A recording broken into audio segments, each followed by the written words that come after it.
Mama pakai banyak sebab itulah Mama.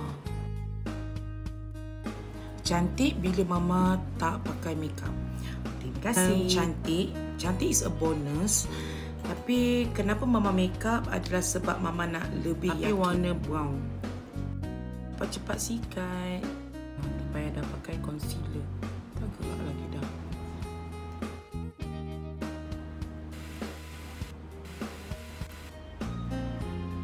Agent ada, affiliate pun ada.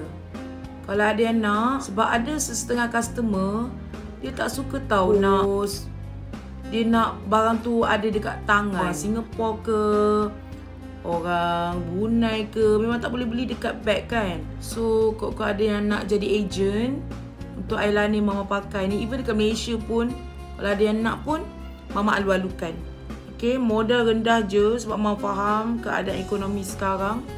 Kalau nak, DM Mama, okay? Ini adalah eyeliner yang Mama pakai. Shidio by Mama Haggis.